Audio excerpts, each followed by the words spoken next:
ஒரு பாட்டி வாய் நிறைய சிரிப்போட அந்த 1000 ரூபாய் தாளை கையில வச்சிருப்பாங்க. என்னோட ஆட்சி முதல்ல செஞ்ச இந்த சாதனைன்னு மக்கள் கொண்டாடுறதுக்கான வீடியோவா அது இருந்துச்சு. தாவேக்கா வந்த பிறகு இந்த முதல் வாக்குறுதியே தாவேக்காவுக்கு ஓட்டு போட்ட மக்களுக்கு பெரிய ஏமாற்றம். பீகார் உத்தரப்பிரதேசத்துல போட வேண்டிய ஒரு அறிக்கையை தமிழ்நாட்டுல போடுறாங்க. இந்த அரசு தமிழ்நாடு அரசா பீகார் அரசா? ஒரு இடதுசாரி மாணவர் இயக்கத்தில் இருக்க ஒரு மாவட்ட தலைவர் டிகிரி வாங்க போய் உட்கார்ந்து இருக்கிறது, அவர் பக்கத்திலேயே போய் ஒரு காவல் அதிகாரியை உட்கார வைக்கிறது உத்தரப்பிரதேசத்திலோ பீகார்லோ நடக்கவே இல்லை, தமிழ்நாட்டில் நடக்குது. யார் இயக்குறாங்க இந்த அரசை? யாருக்காக இந்த கவர்மெண்ட் இயங்குது?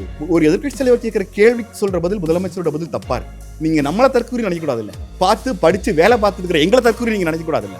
முதலமைச்சர் சொல்றாரு, அவர் டேபிள்ல ஒரு 3 துறைகளுடைய ஊழல் ரிப்போர்ட் இருக்கு, இடைத்தேர்தல் வருது அப்படிங்கறனால நான் அதை திறக்காம வச்சிருக்கேன். அதனால கிளவ் லெட்டரா பத்திரமா பொத்தி காப்பாத்துறது.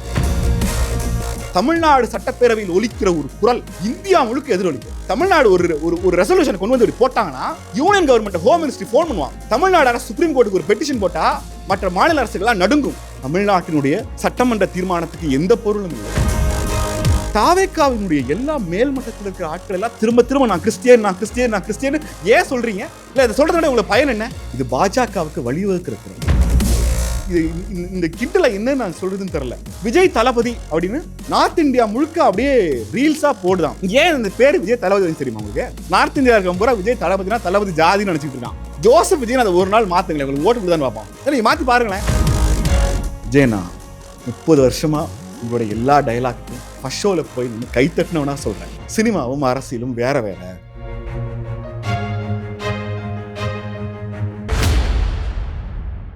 பெஸ்ட் மணி கோல்ட் வழங்கும் தி டிபேட்ஸ் நான் கண்ட மாற்றம். உங்க தங்க நகைய வேற எங்கும் கிடைக்காத அதிக விலைக்கு விற்பனை செய்ய பெஸ்ட் மணி கோல்டுக்கு வாங்க. உங்கள் வளர்ச்சி எங்கள் மகிழ்ச்சி. தமிழுக்கும் தமிழ்நாட்டு மக்களுக்கும் என்னுடைய வணக்கங்கள். தி டிபேட் சேனல்ல நான் கண்ட மாற்றம் அப்படிங்கிற இந்த செஷன்ல உங்களை சந்திக்கிறதுல மகிழ்ச்சி. தாவேக்காவோட 100 நாள் ஆட்சி எப்படி இருக்கு அப்படின்னு சொல்லுங்க அப்படின்னு சொல்லி மனோஜ் தினேஷும் கேட்டாங்க. கண்டிப்பாக சொல்லணும், சொல்லி ஆகணும். ஒரு 5 ஆண்டு கால ஆட்சிக்கு பிறகு திமுக திரும்ப ஆட்சிக்கு வரும்னு பெரும்பாலான கருத்து கணிப்புகள் சொன்னபோது, பெரிய எதிர்பார்ப்புகளோட எல்லாரும் இருக்கிற போது எதிர்பாராத விதமாக கிட்டத்தட்ட பெரும்பாலான ஒரு 99% கருத்து கணிப்புகளை பொய்யாக்கி தாவேக்கா தமிழ்நாட்டு அரசியல் வரலாற்றில் ஒரு மிகப்பெரிய சூறாவளியை செஞ்சிருக்கிறாங்க. முதல் தேர்தலில் 108 தொகுதிகளில் வெற்றி, ஏறக்குறைய 35% வாக்குகள்ங்கிறது ஒரு இமாலய சாதனை. தமிழ்நாட்டு மக்கள் தாவேக்கா தலைவர் விஜய் மேலே எவ்வளோ பெரிய அன்பும் ஆதரவும் குடும்பமாக வச்சுருந்துருக்காங்க அப்படிங்கிறது இந்த தேர்தல் முடிவுகளில் நமக்கு உணர்த்துச்சு. அவர் முதலமைச்சராக பதவியேற்ற பிறகு நிறைய மாற்றங்கள் வரும் அப்படின்னு நம்ம எதிர்பார்த்தோம். இந்த மாற்றங்கள் நடந்துச்சா அப்படிங்கிற என்னோட சின்ன அப்சர்வேஷனை நான் உங்களுக்கு சொல்லலாம்னு ஆசைப்பட்றேன். ஒரு ஆட்சியினுடைய ஒரு ஆட்சியை எடை போடுறதுக்கு ஒரு 100 நாள் போதுமான்னு கேட்டால் போதாது. ஆனால் அந்த 100 நாளைக்குள்ள தாவேக்கா ஆட்சி எதையெல்லாம் சாதனைன்னு அவங்க சொல்கிறாங்களோ அந்த சாதனையை அவங்க செஞ்சுருக்கிறாங்களா அப்படிங்கிறதான் நாம் இன்னைக்கு பார்க்கணும். முதல்ல கடந்த ஆட்சி மேலே அவங்க வச்ச மிகப்பெரிய குற்றச்சாட்டுங்கிறது போதைப் பொருட்கள் நடமாட்டம் அதிகமாகிடுச்சு, தமிழ்நாடு மதுவில் தள்ளாடுது, அதனால் தமிழ்நாட்டு மக்களுக்கான ஒரு பெரிய விடிவுங்கிறது போதைப்பொருள் நடமாட்டத்தை குறைக்கணும், நாங்கள் இன்னும் சொல்ல போனால் டாஸ்மாகை மூட போகிறோம் அப்படிங்கிற மாதிரியான நிறைய உறுதிமொழிகளை கொடுத்துருந்தாங்க. முதலமைச்சராக விஜய் பொறுப்பேற்ற பிறகு போட்ட முதல் கையெழுத்துங்கிறது 200 யூனிட் மின்சாரம் இலவசம். அவங்க வாக்குறுதி என்ன கொடுத்துருந்தாங்கன்னா ஒவ்வொரு மாதமும் 200 யூனிட் மின்சாரம் இலவசம்னு சொல்லியிருந்தாங்க. ஆனால் இப்போ 2 மாதங்களுக்கு ஒரு முறை 200 யூனிட் மின்சாரம் அப்படிங்கிறத மாற்றிருக்காங்க. எனக்கு ஒரே ஒரு கேள்வி என்னன்னா, ஒரு ஆட்சி அவங்க கொடுத்த ஒரு தேர்தல் வாக்குறுதியை நிறைவேற்றின உடனே நாங்கள் இந்த வாக்குறுதியை நிறைவேற்றிருக்கோம் அப்படிங்கிறத சந்தோஷமாக கிளைம் பண்ணுவாங்க. நீங்கள் நல்லா ஞாபகம் இருக்கும் உங்களுக்கு, மகளிர் உரிமை தொகை 1000 ரூபாய் கொடுத்த போது ஒரு பாட்டி வாய் நிறைய சிரிப்போட அந்த 1000 ரூபாய் தாளை கையில் வச்சுருப்பாங்க. நீங்கள் நல்லா கவனிச்சிங்கன்னா என்னோட ஆட்சி முதல்ல செஞ்ச இந்த சாதனைன்னு மக்கள் கொண்டாடுறதுக்கான வீடியோவாக அது இருந்துச்சு. இந்த 200 யூனிட் மின்சாரம் கொடுத்த உடனே நான் என்ன நினச்சேன்னா, தாவேக்கா எல்லாரும் சேர்ந்து எங்கள் வீட்டில் போன மாதம் இவ்வளோ மின்சார கட்டணம் வந்துச்சு, தாவேக்கா வந்த பிறகு இந்த மின்சார கட்டணம் கம்மியாக இருக்குது அப்படின்னு சந்தோஷமாக கொண்டாடுவாங்கன்னு நினச்சேன். நீங்கள் போய் தாவேக்காவோட எல்லா சோஷியல் மீடியா பேஜ்லையும் பாருங்கள், ஒரே ஒரு நபர் தாவேக்கா ஆட்சிக்கு வந்த பிறகு அவங்க கொடுத்த இந்த 200 யூனிட் மின்சாரத்தால் எங்க வீட்டு ஈபி பில்லு கம்மியாயிருக்கு அப்படின்னு தாவேக்காவை சேர்ந்த ஒருத்தரோட வீடியோவை கூட தாவேகா அரசாலேயே சொல்ல முடியல. அப்போ இந்த முதல் வாக்குறுதியே தாவேகாவுக்கு ஓட்டு போட்ட மக்களுக்கு பெரிய ஏமாற்றம். இனியா எடுத்தோனே நெகட்டிவா அப்படின்னா இது முதல்ல ஏமாற்று வேலை. யாராவது ஒருத்தர் இந்த வீடியோ நீங்கள் அப்லோட் பண்ண பிறகு தாவேகாவில் இருக்கிற நபர்கள் எங்கள் வீட்டுக்கு இந்த 200 யூனிட் மின்சாரத்தால் போன மாதத்தை விட இந்த மாதம் கம்மியாக இருக்குன்னு ஒரு ஆதாரத்தை கொடுங்க. இல்லை அந்த 200 யூனிட் மின்சாரம் இல்லைனா கூட பரவாயில்ல, வந்துகிட்டு இருந்த மின்சாரத்தை தடுத்து நிறுத்திருக்காங்க. தமிழ்நாடு முழுக்க மின் தட்டுப்பாடு திரும்ப திரும்ப அதிகமாக இருக்குது. அப்போ நீங்கள் முதலாக ஒரு தேர்தல் வாக்குறுதியை நாங்கள் நிறைவேற்றித்தோடு தாவேகா கிளைம் பண்ண அந்த 200 யூனிட் மின்சாரம்ங்கிறது மக்களுக்கு முழுமையாக போய் சேர்ந்துச்சாங்கிறது தெரில, மக்கள் மகிழ்ந்தாங்களான்னு தெரில, அவங்க கொண்டாடினாங்களான்னு தெரில, அதை வரவேற்றாங்களான்னு தெரில. அப்போ அடிப்படையில் அவங்க கொடுத்த முதல் 200 யூனிட் மின்சாரம்ங்கிறது தாவேகாவுக்கு வாக்களித்த தாவேகா வாக்காளர்களுக்கு அது ஒரு பெரிய ஏமாற்றம். ஒருவேளை அடுத்தடுத்த மாதங்களில் அது நமக்கு தெரிய வருமோ என்னவோ. ஆனால் இந்த மாதம் கரண்ட் பில்லு 6000 வந்ததுக்கு 18000 வந்திருக்குன்னு எத்தனையோ புகார்கள் சொல்லியும் இந்த நிமிஷம் வரைக்கும் மின்சார வாரியமும் மின்சாரத்தையும் ஏன் அதிகமாக வந்துச்சுங்கிறதுக்கான ஒரு காரணத்தை கூட சொல்லலை. 18000 வந்தவங்க போய் மின்சார வாரிய அலுவலகத்தில் சண்டை போட்டு எந்த பலனும் இல்லாமல் அந்த 18000 கழிட்டு வந்திருக்கிறாங்க. இந்த 18000 உங்களுக்கு ரொம்ப சாதாரணமாக தெரியுதுல்ல. அது ஒருத்தரோட இஎம்ஐ, அது ஒருத்தரோட ஹோம் லோன், அது ஒருத்தரோட பர்சனல் லோன். என்னோட மாத பட்ஜெட்டில் நான் எதிர்பார்க்காத ஒன்றை நீங்கள் 200 யூனிட் மின்சாரம் ஃப்ரீன்னு சொல்லி டபுள் மடங்கு ட்ரிபிள் மடங்கு கொடுத்துருக்கீங்கல்ல, அது தாவேகாவினுடைய முதல் சாதனை. அப்புறம் ரெண்டாவது, இந்த டாஸ்மாக் கடைகள் 717 கடைகளை மூடி இருக்கு இந்த அரசு. நான் கேட்ட உடனே எனக்கு அதிர்ச்சி. ஏன் அதிர்ச்சினா, டாஸ்மாக் கடைகளை மூடணும், அதுவும் கோவில்கள் பள்ளிகள் பக்கத்தில் இருக்கிற டாஸ்மாக் கடைகளை மூடணுங்கிறது நீண்ட நாள் கோரிக்கை. இப்போ ஒரு கேள்வி என்ன வரும்னா, இந்த 717 கடைகளை மூடியாச்சு, திரும்பவும் அதே இடத்துக்கே வரேன். 717 கடையை மூடிட்டா இந்த கடையில் இங்கே பிரச்சனை ரொம்ப நாளாக இருந்துச்சு சார். இந்த ஸ்கூல் பக்கத்தில் அந்த கடை இருந்துச்சு, மூடிட்டாங்க. கோயில் பக்கத்தில் இருந்துச்சு, மூடிட்டாங்க. ஆஸ்பத்திரி பக்கத்தில் இருந்துச்சு, மூடிட்டாங்க. அப்படின்னு எங்கேயாவது ஒரு வெற்றி விழா, ஒரு பாராட்டு, ஏதாவது வீடியோ பார்த்தீங்களா? உங்கள் கண்ணுக்கு தெரிஞ்சா? என் கண்ணுக்கு தெரியல. கவர்மெண்ட்டில் போய் கேட்டோம், இப்போ 717 கடையை மூடிருக்கீங்க, இந்த லிஸ்ட்டை கொடுங்க. இந்த லிஸ்ட்டு எங்கள்கிட்ட இல்லை, நீங்கள் மாவட்டந்தோறும் போய் கேட்டுக்கங்க அப்படின்னு சொல்லி. இதில் இன்னொரு சிக்கல் என்னென்னா, ஒரு அரசு எடுக்கிற ஒரு முடிவில் நேரடியாகவும் மறைமுகமாகவும் நிறைய பாதிப்புகள் இருக்கும். ஒவ்வொரு டாஸ்மாக் கடையிலையும் 2 பணியாளர்கள், ஒரு மேலாளர்னு 3 பேர் இருப்பாங்க. 717 கடையை நீங்கள் மூடினீங்கன்னா மொத்தமாக 2100 டாஸ்மாக் பணியாளர்கள் வேலை இழந்திருப்பாங்க. இப்போ கேள்வி என்னன்னா, 717 கடையை மூடியாச்சு, இந்த 2100 பேர் வேலைக்கு எங்கே போனாங்க அப்படின்னு யோசிச்சா அதை பற்றி ஒரு குறிப்பு கூட அரசு இருக்காது. ஏன்னா நீங்கள் அந்த 717 கடையை மூடினீங்களானே எனக்கு சந்தேகம் இருக்குது. 717 கடைகள்னு தமிழ்நாடு அரசு சொன்னது பொய் அப்படின்னு நான் நம்புகிறேன். இல்லை அது உண்மைதான் அப்படின்னா எந்தெந்த ஏரியாவில் எப்பப்போ மூடுனீங்கன்னா அந்த 717 கடைகளோட பட்டியலையும் தாவேகா அரசு வெளியிடும். இந்த 717 கடைகளில் வேலை பார்த்த சுமார் 2100 ஒப்பந்த பணியாளர்களை இந்தந்த கடைகளுக்கு மாற்றிருக்கீங்க. ஒருவேளை டாஸ்மாக் கடையினுடைய இந்த எண்ணிக்கையை குறைச்சது மூலமாக அடுத்த மாதம் அதுக்கடுத்த மாதங்களில் டாஸ்மாகோட வருமானம் குறைவாக இருக்கும்னு நம்ம நம்பினோம்னா அதான் நடக்காது. டாஸ்மாக் வருமானம் அதிகமாகும். அப்போ 2வது வாக்குறுதியாக நீங்கள் 717 கடைகளை மூடனேன்னு சொன்ன பிறகும் அது தமிழ்நாட்டு மக்களுக்கு போய் சேரலை, அதுவும் பொய். இப்போ இங்கே கேள்வி என்ன வருதுன்னா, தாவேகாவுக்கு வாக்களித்த ஆட்களுக்கு குறைஞ்சபட்சமாக இந்த அரசு கொடுத்துருக்கிற வாக்குறுதி எந்த வகையிலுமே மக்களுக்கு போய் சேரலைங்கிறதானே உண்மை. ஆனால் அவங்க செஞ்சதாக சொல்கிற ஒன்று தமிழ்நாட்டு மக்களுக்கு, தமிழ்நாட்டு வாக்காளர்களுக்கு கிடச்சிருக்கா அப்படின்னு பார்த்தா எனக்கு அதில் சந்தேகம் இருக்குது. சரி, இந்த தேர்தல் வாக்குறுதிகளில் ஒரு வேளை முன்ன பின்ன கூட இருக்கலாம். இந்த அரசை வெறும் இந்த தேர்தல் வாக்குறுதிகளை வச்சு மட்டும் நம்ம எடை போட்டுற முடியுமா அப்படின்னா இல்லை. அந்த தேர்தல் வாக்குறுதிகளை தாண்டி வேறு சில விஷயங்களும் இந்த அரசில் இருக்குது. டாஸ்மாக் கடைகளில் கூடுதலாக 10 ரூபா வாங்குறாங்கன்னு கரூரில் போய் முதலமைச்சர் விஜய், தாவேகா தலைவர், பாடினார். ஒரு ஆட்சி வந்து 3 மாதம் ஆகியும் இந்த அரசால் இன்னமும் எங்கள் கடைகளில் எக்ஸ்ட்ரா காசு வாங்கலைன்னு மதுவிலக்குத்துறை அமைச்சராலேயே சொல்ல முடியலன்னா அது என்ன தேர்தல் வாக்குறுதி? டாஸ்மாக் கடைகளை மூடுறது, எனக்கு டாஸ்மாக் கடைகளை மூடுறதுல உடன்பாடு இல்லை, மதுவிலக்கில் உடன்பாடு இல்லை. ஆனால் உங்களுக்கு நம்பிக்கை இருக்குல்ல, 717 கடையை மூடினீங்கல்ல, டாஸ்மாக் பணியாளர்களுக்கு சம்பளம் கொடுத்தீங்கல்ல, இப்போதும் கடைகளில் 20 ரூபா வாங்குறாங்கிற போது எங்கே போச்சு அந்த வாக்குறுதி? அப்போ அடிப்படையில் நாம் சொன்ன எதையுமே செய்யலைங்கிற ஒரு தோற்றம் வருது. இந்த மக்களை சந்தோஷப்படுத்துறதுக்கு, கொடுத்த வாக்குறுதிகளை காப்பாற்றுறதுக்கு தாவேகா அரசு என்ன மாதிரி நடவடிக்கைகள் எடுத்திருக்காங்கன்னு பார்க்கும்போது எல்லா வகையிலும் எனக்கு அது ஏமாற்றமாக தெரியுது. ஒருவேளை இந்த தேர்தல் வாக்குறுதிகள் நிதி நிலைமையை சீராக்கின பிறகு இன்னும் பெட்டராக இருக்குன்னு கூட நான் நம்பலாம்.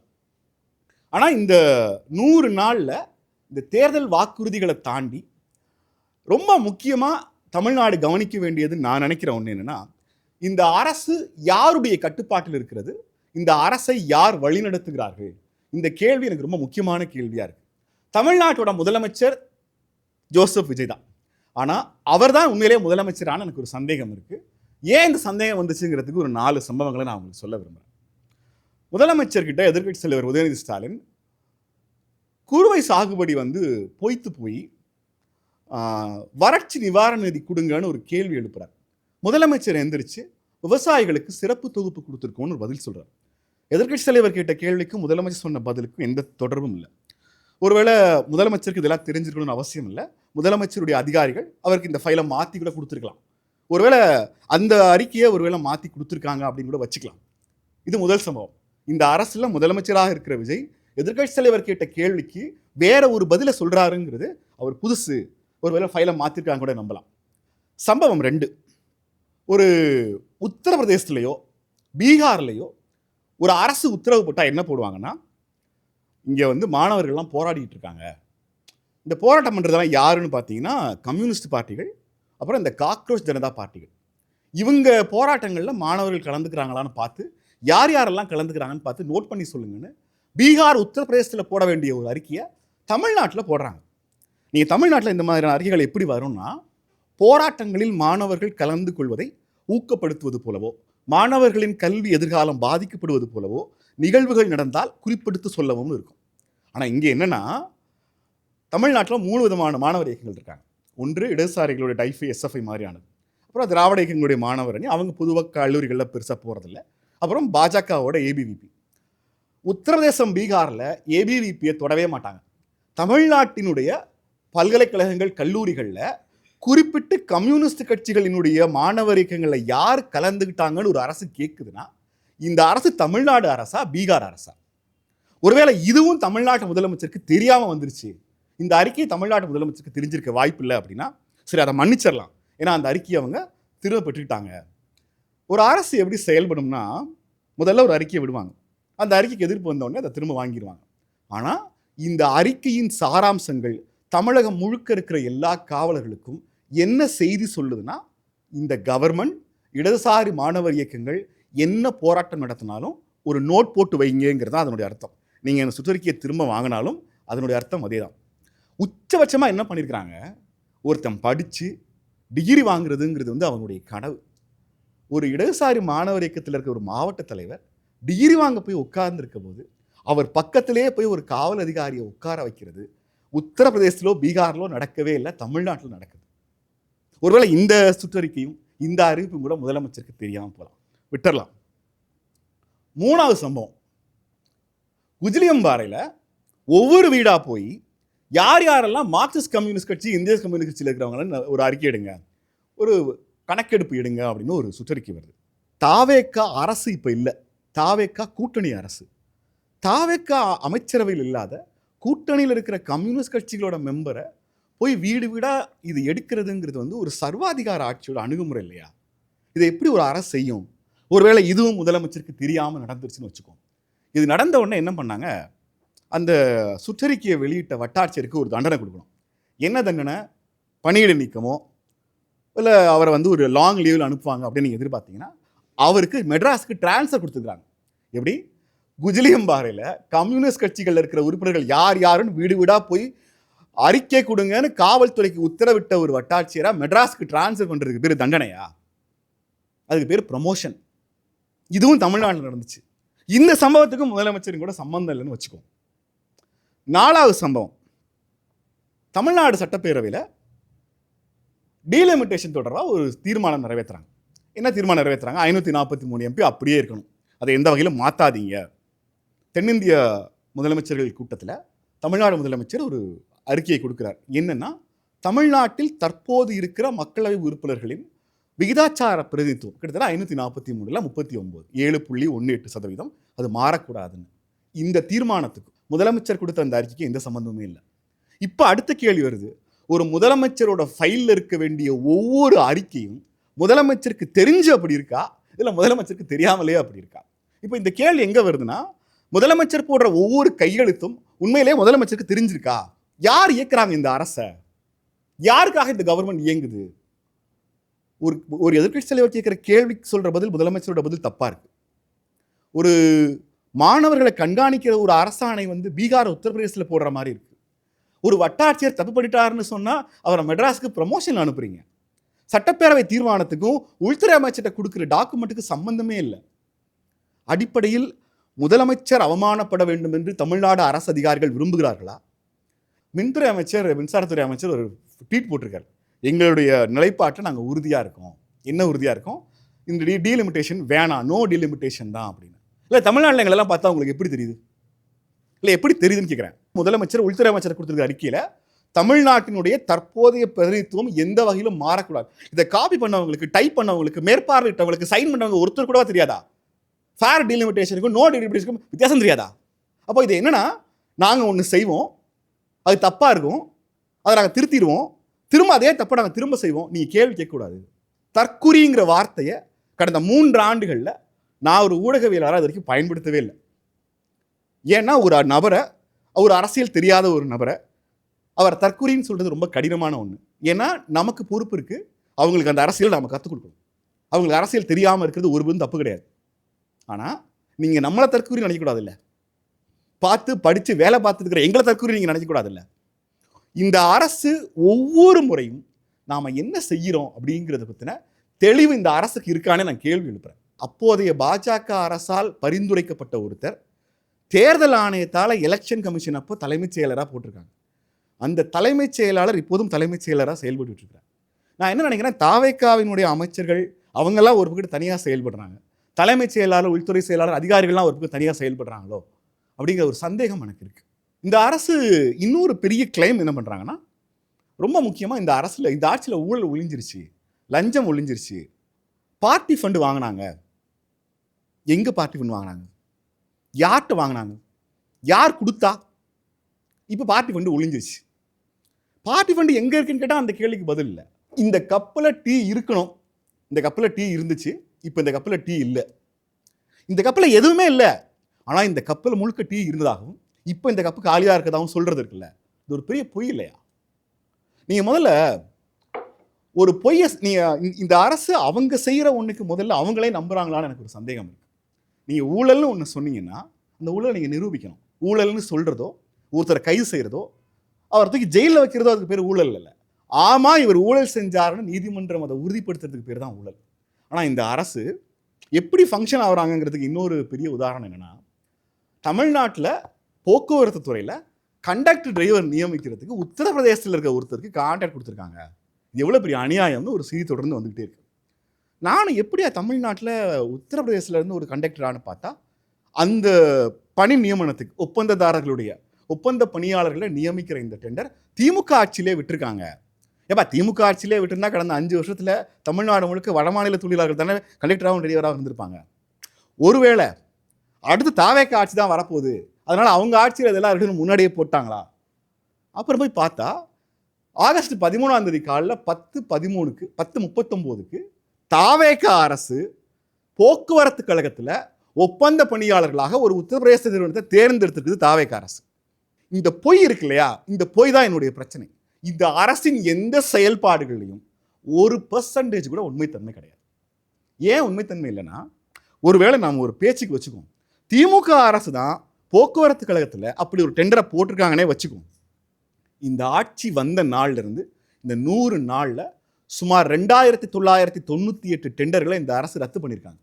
ஏன் நீங்கள் போக்குவரத்து கழகத்தில் அந்த டெண்டர் ரத்து பண்ணல? அப்போ அடிப்படையில் இந்த அரசு ஒரு டைவர்ஷன் டாக்டிக்ஸை திரும்ப திரும்ப செஞ்சுக்கிட்டே இருக்காங்க. இவங்க சினிமாவிலிருந்து வந்தாங்கங்கிறனாலே என்னவோ எல்லாவற்றையும் சினிமா மாதிரியே காண்பிக்க நினைக்கிறாங்க. முதலமைச்சர் சொல்கிறாரு, அவர் டேபிளில் வந்து ஒரு 3 துறைகளுடைய ஊழல் ரிப்போர்ட் இருக்குது. அப்புறம் அதில் ஒரு எக்ஸ்ட்ரா பதில் சொல்கிறார், என்னன்னா இடைத்தேர்தல் வருது அப்படிங்கிறனால நான் அதை திறக்காமல் வச்சுருக்கேன். எனக்கு என்ன புரியலன்னா, எனக்கு அரசியல் கற்றுக் கொடுத்தவங்க ஒரு எதிர்க்கட்சிக்கு எதிராக, ஒரு முன்னாள் ஆளுங்கட்சிக்கு எதிராக ஒரு ஊழல் குற்றச்சாட்டு நடந்ததுன்னா அதை ஆதாரத்தை எடுத்து போட்டு, இந்த பாருங்கள் திமுக இவ்வளோ ஊழல் பண்ணியிருக்கு, இந்த கட்சிக்காக நீங்கள் திரும்ப ஓட்டு போட போகிறீங்கன்னு இடைத்தேர்தலில் பிரச்சாரம் பண்ணுறதுக்கு பயனாகும். ஆனால் முதலமைச்சர் என்ன சொல்கிறாரு, அந்த அறிக்கையை வெளியில் விட்டால் திமுகவுக்கு இடைத்தேர்தலில் பிரச்சனை வந்துடுங்கிறனால நாங்கள் அதை வெளியிடலைங்கிறாரு. அதனால் லவ் லெட்டரா பத்திரமா பொத்தி காப்பாற்றுறதுக்கு? ஒரு முதலமைச்சரோட டேபிளில் ஒரு ஊழல் புகார் வந்தால் இதாயா ஊழல் புகார்னு தூக்கி போடுறதானே சார் உங்கள் வேலை?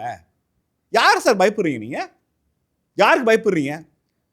அடிப்படையில் இந்த டேபிளில் ஒரு ரெக்கார்டு இருக்குது, நீங்கள்லாம் உள்ளே போயிடுவீங்க அப்படிங்கிறது ஒரு ஹீரோவோட டைலாக். விஜயண்ணா 30 வருஷமாக உங்களுடைய எல்லா டைலாக்குக்கும் முறையாக ஒவ்வொரு படத்துக்கும் ஃபர்ஸ்ட் ஷோவில் போய் நின்று கைத்தட்டினவனா சொல்கிறேன். சினிமாவும் அரசியலும் வேற வேற. சினிமாவில் இருக்கிற விஷயங்களை உண்மையான தமிழ்நாட்டு வாக்காளர்கள் கூட நம்பி இருக்கலாம். ஆனால் ஆட்சி பொறுப்புங்கிறது ரொம்ப பெரிய விஷயம் இல்லையா? தமிழ்நாட்டில் உங்களை நம்பி ஓட்டு போட்டுக்கிற நீ எனக்கு இன்னமும் நான் என்ன நம்புறேன்னா, முதலமைச்சர் விஜய் உண்மையிலேயே ஒரு லஞ்ச ஊழல் இல்லாத ஒரு அரசை உருவாக்கணும்னு தான் நம்புறாருன்னு நான் நம்புகிறேன். ஆனால் கூட இருக்கிற அத்தனை பேரும் அதே வழியில் தான் பயணிக்கிறாங்களா? அதே விஷயங்களை தான் செய்கிறாங்களா? இன்னைக்கு கர்நாடக முதலமைச்சர் தமிழ்நாட்டுக்கு வந்திருக்கார், கேரள முதலமைச்சர் தமிழ்நாட்டுக்கு வந்திருக்கார், தெலுங்கானா ஆந்திரா முதலமைச்சர்கள்லாம் வந்திருக்காங்க. நமக்கும் கர்நாடகாவுக்கும் மேகதாது பிரச்சனை, நமக்கும் கேரளாவுக்கும் முல்லை பெரியாறில் பிரச்சனை. ஒரு பொலிட்டிக்கல் மொமெண்டத்தை உருவாக்குறது எப்படின்னா, நாளைக்கு கர்நாடக முதலமைச்சர் இங்கே வராருன்னா இன்றைக்கி சட்டப்பேரவையில் நீர்வளத்துறை அமைச்சர் என்ன பண்ணுவார்னா, மேகதாது அணையை கட்டினீங்கன்னா தமிழ்நாட்டுக்கு என்ன பிரச்சனை வரும் தெரியுமான்னு பேசியிருக்கணும். நீர்வளத்துறை அமைச்சர் ஆனந்த் என்ன தெரியுமா பேசுகிறாரு? ஒரு டேரக்டர் என்கிட்ட தொகுதி கேட்டார், நான் கொடுக்க மாட்டேன்னு சொல்லிட்டேனே. நிதியமைச்சர் மரிய வில்சன் சீட்டு கேட்டு வரும்போது முடிவு வெட்டிட்டு வாங்கன்னு சொன்னேன். இதெல்லாம் உங்கள் கட்சி பொதுக்குழுல பேச வேண்டியது சார். நீர்வளத்துறை அமைச்சராக நாளைக்கு கர்நாடக முதலமைச்சரும் கேரள முதலமைச்சரும் தமிழ்நாட்டுக்கு வந்தாங்கன்னா தமிழ்நாடு சட்டப்பேரவையில் ஒலிக்கிற ஒரு குரல் இந்தியா முழுக்க எதிரொலிக்கும். தமிழ்நாடு ஒரு ரெசல்யூஷனை கொண்டு வந்து போட்டாங்கன்னா union government home ministry phone பண்ணுவான், என்னையா பண்ணிடுவாங்க. தமிழ்நாடு அரசு சுப்ரீம் கோர்ட்டுக்கு ஒரு பெட்டிஷன் போட்டால் மற்ற மாநில அரசுகள்லாம் நடுங்கும். தமிழ்நாட்டினுடைய சட்டமன்ற தீர்மானத்துக்கு எந்த பொருளும் இல்லை. காவேரியில் தண்ணி திறக்கலை, சாகுபடி நடக்கலை, நிதி நம்ம இன்னும் கொடுக்கல. கர்நாடக முதலமைச்சர் வாராரு, அவருக்கு சொல்றதுக்கு ஒரு 4 பாயிண்ட் சட்டப்பேரவையில் நமக்கு தெரியாதா? எனக்கு உண்மையிலேயே இந்த 100 நாளில் யாராவது ஒருத்தர் எனக்கு என்னன்னா, நீங்கள் ஒரு 100 நாளில் எதையும் சாதிக்க முடியாது. நீங்கள் முதல்ல அடிப்படையில் அரசியல் தெரிஞ்ச அத்தனை பேருக்கு 100 நாளில் ஒன்றும் செய்ய முடியாது. ஆனால் நீங்கள் அப்படியே பேசுனீங்க. தாவேக்காவோட பிரச்சார மாநாடுகள் எல்லாத்தையும் எடுத்து பாருங்களேன். உங்கள் யாருக்கு ஆட்சியே பண்ண தரல. நாங்கள் ஆட்சிக்கு வந்தால் என்ன பண்ணுவோம் தெரியுமா? என்ன பண்ணுவோம்? நீங்கள் ஒன்றுமே பண்ணலையே சார். நீங்கள் ஏதாவது பண்ணுறதுங்கிறது வேற. தமிழ்நாடு நீங்கள் பிஸ்னஸை கால்குலேட் பண்ணும்போது ஒவ்வொரு நாளும் டாலர் வேலை ஏறுற மாதிரி இறங்குற மாதிரி இன்னைக்கு ஏற்றுமதி இறக்குமதி என்ன, இன்னைக்கு தங்கம் என்ன, இன்னைக்கு வெள்ளை என்ன, தமிழ்நாடோட service sector, industrial sector, agriculture sector 3லையும் ஒவ்வொரு நாளும் 1000 கோடியிலேருந்து 2000 கோடி வரைக்கும் ஏறி இறங்கிட்டு இருக்கு. 100 நாள் தான் ஆகுது. 100 நாளில் நம்ம எவ்வளோ % கீழே இறங்கியிருக்கோம் தெரியுமா? பரந்தூர் ஏர்போர்ட் வேணான்னு நீங்கள் முடிவு பண்ணிட்டீங்க. என்ன பண்ண போறீங்க? அதுக்கு ஒரு பதில் உங்கள்கிட்ட இருக்கா? இல்லை. சென்னையினுடைய விமான போக்குவரத்து, நீங்கள் பேசஞ்சர் டிராஃபிக் சொல்லுவாங்க, ஒவ்வொரு தென்னிந்தியாவிலிருந்து படிக்கிறதுக்கு வெளிநாட்டுக்கு போகிற, பிஸ்னஸுக்கு போகிற அல்லது குறைந்தபட்சமாக டொமஸ்டிக் ட்ராவல் பண்ணுற ஆட்களோட எண்ணிக்கை கணிசமாக அதிகமாகிட்டே இருக்கு. மெட்ராஸுக்கு அடுத்து ஒரு ஏர்போர்ட் வேணும் சார்னு கேட்கும்போது பரந்தூரில் வேணாங்கிறது வேற பதில். ஏர்போர்ட்டுக்கு உங்கள் பதில் என்ன? அடிப்படையில் இந்த 100 நாளில் தாவேக்கா அரசு ரொம்ப மோசமாக செயல்பட்டாங்க, அவங்களுக்கு ஆட்சி பண்ண தெரியல அப்படிங்கிறதெல்லாம் என்னுடைய குற்றச்சாட்டு இல்லை. இது எந்த இலக்கை நோக்கி தாவேக்கா அரசு போய்கொண்டிருக்கிறதுங்கிற கேள்வி எனக்கு இருக்கு. பொருளாதார ரீதியாக தமிழ்நாடு, நம்ம ஒரு உசேன் போல்ட்னு ஒருத்தர் இருந்தார், ரொம்ப வேகமாக ஓடுவார் இல்லையா? அவர் ப்ராக்டிஸ் பண்ணும்போது என்ன பண்ணுவார்னா, அவரோடு ஒத்து ஓடுகிற வேகமாக ஓடுறவங்க கூட தானே ட்ராவல் பண்ணுவார். தமிழ்நாடு இந்தியாவில் மிகப்பெரிய மாநிலம். நம்ம முன்னாடி பேசினவங்களாம் சொன்னாங்க, எல்லா மாநிலத்திலையும் ஊழல் இருக்குது, தமிழ்நாட்டில் நாங்கள் ஊழலை ஒழிக்கணும்னு. எல்லா மாநிலங்கள்லையும் ஊழல் இருந்துச்சு. ஆனால் எந்த மாநிலமும் இந்தியாவில் நம்பர் 1 மாநிலமாக இல்லை. திரும்ப திரும்ப தமிழ்நாட்டில் ஊழல் இருக்குன்னு சொல்லிக்கிட்டே இருக்கிறாங்க. எல்லா மாநிலத்திலையும் ஊழல் இருக்குல்ல சார். ஏன் சார் எந்த மாநிலமும் நம்பர் 1 வரல? ஏன் சார் தமிழ்நாடு நம்பர் 1 இருக்குது? தமிழ்நாடு நம்பர் 1 இருக்கிற போது அதை நம்பர் 1 தக்க வைக்கிறதுக்கு எவ்வளோ பெரிய போராட்டம் நம்ம பண்ணணும். அந்த உழைப்பு இங்கே இல்லையே. இது எல்லாத்தையும் விட எனக்கு ரொம்ப பயமான ஒன்று என்னென்னா, பொருளாதார ரீதியான விஷயங்களை கூட நம்ம மீட்டெடுத்துடலாம். பிரதமர் மோடி ஆட்சிக்கு வருகிற போது நமக்கு என்ன பயம் இருந்துச்சுன்னா, ஒரு காசிக்கு போய் ஒரு ஆரத்தி எடுப்பார், முழு பட்டை போட்டுட்டு நிற்பார், ஒரு ஹிமாச்சலில் போய் ஒரு குகையில் உட்காந்து சாமி கும்பிடுவார். ஆனால் இது எல்லாவற்றையும் பாரத பிரதமர், இந்திய பிரதமர் திரு மோடி நாடாளுமன்ற மக்களவை மாநிலங்களுக்கு வெளியில் பண்ணார். பிரதமர் மோடி ஒரு நாளும் மக்களவைக்குள்ளே பட்டை போட்டு வரல சார். நீங்கள் சட்டப்பேரவைக்குள்ளே ஜெபமாலை எடுத்துகிட்டு வர்றீங்க, திருவிழி வசனங்களை சொல்கிறீங்க. இதுக்கு என்ன சார் அர்த்தம்? இந்த நாட்டை ஆண்ட அண்ணா இந்து குடும்பத்தில் பிறந்தவர். எம்ஜிஆர், ஜெயலலிதா, கலைஞர், இவங்கெல்லாம் இந்து குடும்பத்திலேருந்து வந்தவங்க தானே. அவங்க நாத்திக இயக்கங்களாக இருக்கலாம், திராவிட இயக்கங்களாக இருக்கலாம். அவங்க யார்? ஜெயலலிதா சொல்லலைங்க சார். ஜெயலலிதா தன் மதத்தை உயர்த்தி பிடிக்கலையே. சபாநாயகர் வேதவசனம் சொல்றார், நிதியமைச்சர் வேதவசனம் சொல்றார். இந்த அரசு பாஜகவினுடைய பிளவுவாத அரசியலுக்கு வழிவகுக்கிற மாதிரியே ஒரு கிறிஸ்டியன் டாமினன்ட் கவர்மெண்டாக தமிழ்நாட்டை முன்னிறுத்துகிறார்கள். இது ஒரு மிகப்பெரிய அபாயம். தமிழ்நாட்டில் இந்துவும் முஸ்லீமும் கிறிஸ்டினும் முன்னெப்போதும் இல்லாத அளவுக்கு இந்தியாவிலேயே மிகப்பெரிய மத சகிப்புத்தன்மை இருக்கிற மாநிலமாக தமிழ்நாடு இருந்துச்சு. இந்த பக்கம் மதுரை மீனாட்சி போகும்போது அந்த பக்கம் மேரி மாதா பேரணி அதுபாடு தான் சார் போயிட்டு இருந்தது. பேரவைக்குள்ளே எப்போ சார் நீங்கள் ராம சிலை கொண்டு வந்தீங்க? பேரவைக்குள்ளே எப்போ சார் சூசைப்ப சிலை கொண்டு வந்தீங்க? பேரவைக்குள்ளே நுழைகிற போது மதம் ஜாதி எல்லாத்தையும் கழட்டி வச்சு தானே சார் வரணும். எந்த அடிப்படை? தாவேக்காவினுடைய எல்லா மேல்மட்டத்தில் இருக்கிற ஆட்கள் எல்லாம் திரும்ப நான் கிறிஸ்டியன் ஏன் சொல்றீங்க? இல்லை, இதை சொல்றதுனால உங்களுக்கு பயன் என்ன? உங்களுக்கு கிறிஸ்டியன்ஸ் ஓட்டு போட்டாங்கண்ணா. நான் Christian, by bond Roman Catholic Christian, தமிழ்நாட்டினுடைய ஆகமங்களை படிச்சுட்டு இருக்கிற, சிவாலயங்களுக்கு டிராவல் பண்ணிட்டு இருக்க ஒரு ஆள். நான் சொல்றேன், தாவேக்கா அரசினுடைய இந்த கிறிஸ்தவ போக்கு, கிறிஸ்தவர்கள் அதிகாரத்துக்கு வந்து விட்டார்கள், இந்த போக்கு தமிழ்நாட்டுக்கு நல்லதல்ல. தமிழ்நாட்டினுடைய சமூக நீதி குரலுக்கு நல்லதல்ல. இது பாஜகவுக்கு வழிவகுக்கிற குரல். நீங்க ஜெபமாலை எடுத்துட்டு வந்த மாதிரி இன்னொரு முஸ்லீம் கேண்டிடேட், இன்னொரு ஹிந்து எம்எல்ஏ நாளைக்கு ஒன்று தூக்கிட்டு வந்தா என்ன பண்ணுவீங்க சார்? நீங்க பொருளாதாரத்தை உயர்த்துறது, சாதனை செய்யறதுலாம் அப்புறம் சார். யார் வந்து உட்கார்ந்தாலும் அதிகாரிகள் இதை இப்படி பண்ணுங்க சார், அதை அப்படி பண்ணுங்க சார்னு சொல்லிடுவாங்க. அதை வழிநடத்துறதுக்கு ஆட்கள் இருக்கு.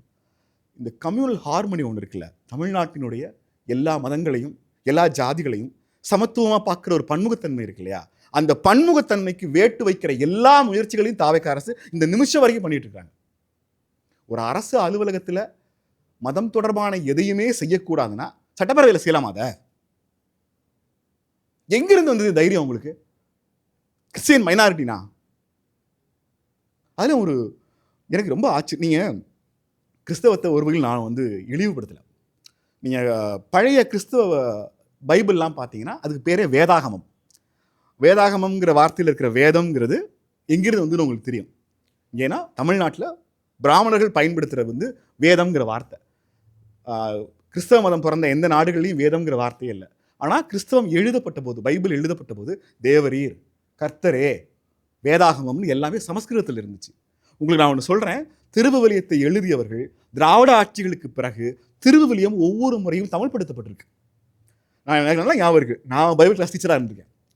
நம்பிக்கைன்னு ஒரு வார்த்தை, இந்த நம்பிக்கைங்கிற வார்த்தை தமிழ் வார்த்தை நமக்கு தெரியுது இல்லை.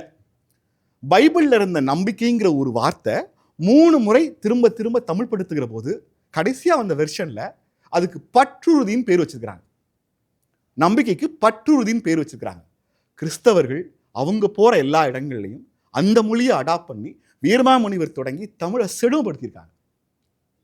என்னுடைய மதம் எனக்கு இதெல்லாம் கற்றுக் கொடுத்துச்சுன்னு நிதியமைச்சர் மரியவல்சன் பேசும்போது ஒரு கிறிஸ்டியனா எனக்கு ஷாக்.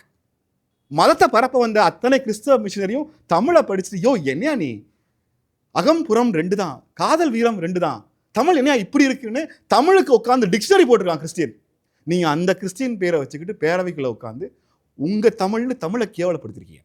உங்கள் தமிழ் சொல்லிக் கொடுக்காதவொன்னே எனக்கு கிறிஸ்டியன் சொல்லிக் கொடுத்துச்சுன்னு சொல்கிறதுக்கு நமக்கு வெக்கமா இல்லையா? இந்த 100 நாள் இல்லை சார், இந்த 5 ஆண்டுகள் தாவேக்கா ஆட்சி முடித்தாலும் சரி, நீங்கள் சொன்ன தேர்தல் வாக்குறுதிகள் எல்லாத்தையும் நிறைவேற்றி இருந்தாலும் சரி, தமிழ்நாட்டினுடைய இந்த 60 ஆண்டு கால ஒற்றுமையை சீர்குலைப்பதற்கான எல்லா வேலையும் இந்த அரசு பார்த்துக்கிட்டு இருக்காங்க. எனக்கு ஒரு கிறிஸ்டியனா இது எனக்கு வலிக்குது சார், எனக்கு ஹர்ட் ஆகுது.